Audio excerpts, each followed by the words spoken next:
السلام علیکم اسٹوڈنٹس، آج کی ویڈیو کا عنوان ہے پاپڑ والے کی بکری۔ کسی دور افتادہ گاؤں کے کونے میں ایک خستہ حال جھونپڑی تھی جس میں بابا رحمت اپنی سفید بکری برفی کے ساتھ قیام پذیر تھے۔ بابا رحمت کا پورا دن ایک مخصوص ترتیب سے گزرتا تھا۔ صبح سویرے جب پرندے چہچہانا شروع کرتے، برفی اپنے مخصوص انداز میں ممیاتی اور بابا کو بیدار کرتی۔ بابا وضو کرتے، نماز پڑھتے اور پھر پاپڑ بنانے کے لیے آٹا گوندھنا شروع کر دیتے۔ پاپڑ بنانا ایک فن تھا جس میں بابا رحمت کو مہارت حاصل تھی۔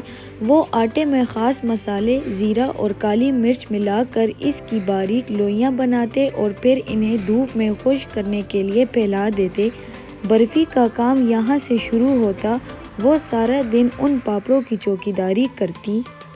اگر کوئی مرغی یا پرندہ پاپڑوں کے قریب آنے کی کوشش کرتا تو برفی فوراً اسے بھگا دیتی۔ مشکل وقت اور آزمائش۔ ایک دفعہ گاؤں میں طوفانی بارشیں شروع ہوئیں جو کئی ہفتوں تک نہ تھمیں، جس کی وجہ سے پاپڑ خشک کرنا ناممکن ہو گیا۔ بابا رحمت کا جمع پونجی ختم ہونے لگی۔ فاقوں کی نوبت آ گئی، مگر بابا کی ممتا برفی کے لیے ذرا کم نہ ہوئی۔ وہ خود پانی پی کر سو جاتے، مگر برفی کے لیے کہیں نہ کہیں سے سبز پتے توڑ کر لاتے۔ ایک رات گاؤں کے قصاب نے بابا کے گھر دستک دی اور کہا، رحمت چاچا، سنا ہے تمہارے حالات بہت تنگ ہیں، یہ بکری مجھے دے دو، میں تمہیں اتنی رقم دے دوں گا کہ تم مہینوں آرام سے بیٹھ کر کھا سکو گے۔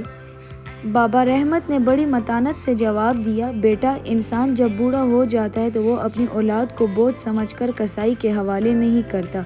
برفی میری اولاد جیسی ہے، ہم بھوکے مر جائیں گے مگر ایک دوسرے کا ساتھ نہیں چھوڑیں گے۔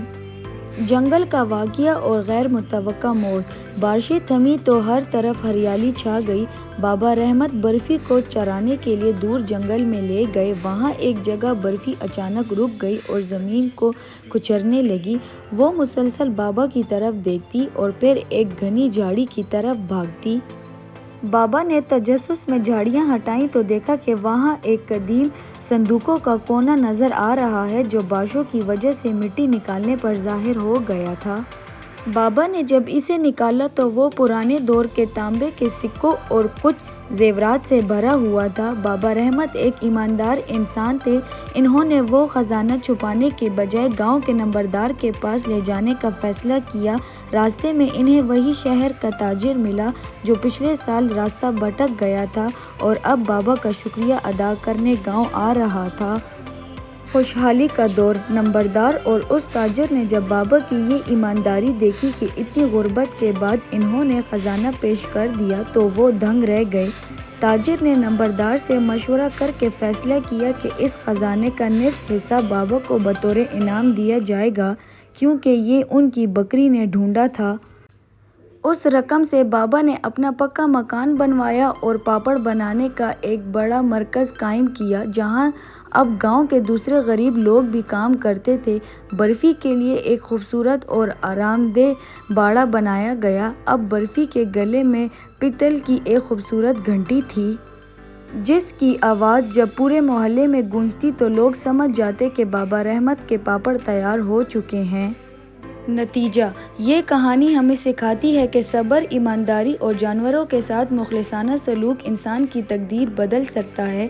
بابا رحمت نے برفی کو مشکل میں نہیں بیچا تو اسی برفی نے ان کی زندگی سب سے بڑی مشکل حل کرنے میں ان کی مدد کی۔